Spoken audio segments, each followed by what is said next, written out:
This is the front of my toy chest from my childhood.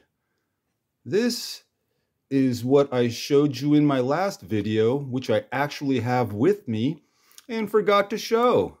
Good one, Tom. Great way to start your Season 4 opener. So here we go. My mistake.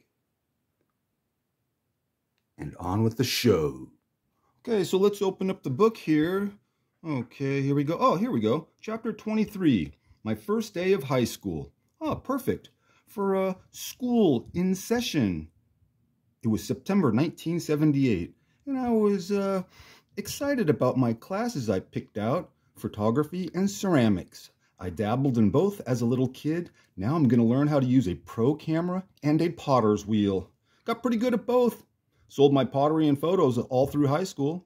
After that, I attended JC at night and during the day worked in a photo lab at a big camera store near Stanford University. Did that for a year and a half. Had a lot of fun hanging out in a college town, getting a weekly paycheck, processing all my photos for free. It was the summer of 1983 when I first started taking pictures in nightclubs. My friends had a new band and would be the opening act. This made it easy for me to learn how to use flash photography without getting bumped into by a bunch of drunk punks.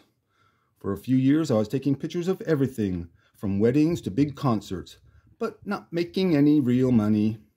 I decided it was time to get a steady job. So I put away my camera, didn't touch it for a decade. Talk about a steady job.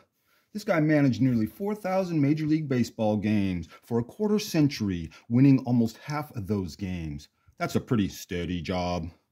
So let's go to work with Gene William Mauch, nickname Skip or Little General, second base, MLB debut 1944. He always wanted to be a manager, and his inspiration was Leo Durocher.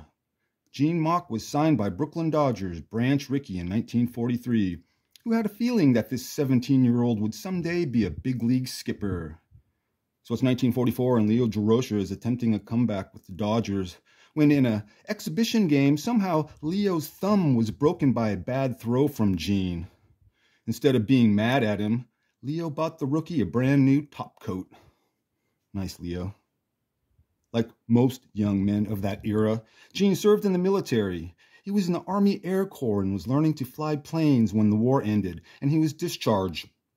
Discharged once as a soldier, but ejected 5 times as a player, and tossed 43 times as a manager. As a player, he played very physical and was quick to take you out of a play the hard way. A real scrappy player who got into more than a few full-on punch-outs on the diamond and is credited with at least one bench-clearing brawl, but they say he probably incited more than that. It's just how he played. It's what they call brash, playing above your abilities with attitude. Gene was even more fiery as a manager, but threw less punches. Gene Mauch played for 7 big league ball clubs and managed 4 during his 24 years as a skipper in the Big Show. By far the winningest MLB manager not to win a pennant. 1,902 wins, 8th most in history when he retired. Now it's 15th, 3 behind Casey Stengel. And his nearly 4,000 games managed was 4th all time. From the start, Gene was always a small ball coach who would become a player manager at the age of 27 with the Boston Braves AA team, the Atlanta Crackers. Gene Mauch was a clever but arrogant, hot-headed manager, getting into altercations often with the umpires. He said he was too young and wasn't ready to be in charge of the Crackers, yet it was the same GM that hired him for the Crackers job would also hire him to lead the Phillies during the entire decade of the 60s.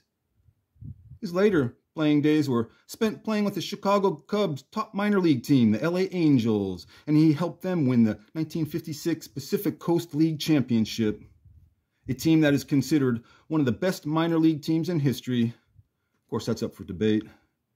Gene Mauch was inducted into the Pacific Coast League Hall of Fame in 2005. I need to do a show on that 1956 Angels championship team. My dad has 2 sealed scorebooks that are covered with Angels. Gene's signature is really nice. But we're going to head up to Montreal for a minute. Gene Mauch was the first ever manager of the Montreal Expos in their inaugural season, 1969. The first MLB team not located in the USA, but they've been playing pro ball in Montreal since 1890. Montreal Royals were bought by the Brooklyn Dodgers in 1939, as was one of their top affiliates until 1960. They won 7 International League championships and 3 Junior World Series between 1941 and 1958, with the most notable being in 1946 with Jackie Robinson and controversial manager Clay Hopper at the helm. There's a long list of great players that played for the Royals, and Tommy Lasorda is their all-time winningest pitcher. Now back in the USA, looking at some of Gene Mauch's cards, he's got quite a few. My favorite is his 1951 Bowman rookie in his Boston Braves uniform, in a great infielder pose, standing over second base, which you can see in the card. They fit a lot into this card, mostly him and the infield dirt, yet they fit in the grass, in the outfield, the fence, covered in ivy, and the trees behind that, and of course the sky covered in Bowman clouds. His 1957 Topps shows him doing a practice swing in a Red Sox uniform. It's really cool. I like that one too. His 1970 Topps has him in those light blue unis that look like PJs, and he's pointing, looking like an angry dad. Crack up. Besides the Expos and the Phillies, Gene Mauch also managed the Minnesota Twins and the California Angels. An excellent manager of his bench and was well known for taunting the opposing bench. Gene was quick to confront an empire and would do whatever it took to inspire his team to get a win. Tommy John said many nice things about Gene, but he said his downfall was not understanding pitching. The great Al Dark gave Gene Mauch a lot of praise as well, saying he's the best in the game right now, and especially praised Gene for the way he encouraged players who were slumping and how he had no problem reprimanding the star players. Now here's my 2 cents. Reprimanding the star players today doesn't really happen, especially in the NBA. The stars run that league. If you're a star in the NBA, you can flash a gun in public, get caught, apologize, then do it again, and instead of being kicked out of the league, he's suspended 25 games. That's it. Fooling around in public with a gun, twice, with no real punishment. Name one job in America where they wouldn't fire you for doing that. Hey, commish, put your foot down, set an example so this thing does not happen again. But commish is scared of the backlash from groups that will claim he's denying that player a right to earn his living, which is not true. The commissioner would be saying, you can't earn your living playing in the NBA. Take your gun and go make your money in China.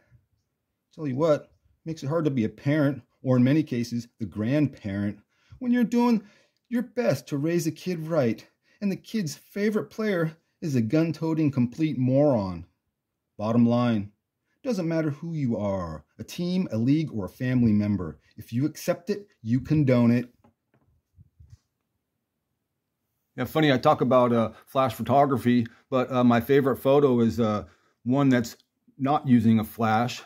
This is on Broadway in San Francisco, next to all the strip clubs. That's where my friend's band would play, a place called the Mabuhay Gardens, the Fab Mab. We're just walking down the street, and this girl was working the door, and I asked Mike, yeah, take a picture with her. So, yeah, this is one of my favorites. He's got his legs crossed, he's got his arm around her, and she's curling her tongue. Punk rock.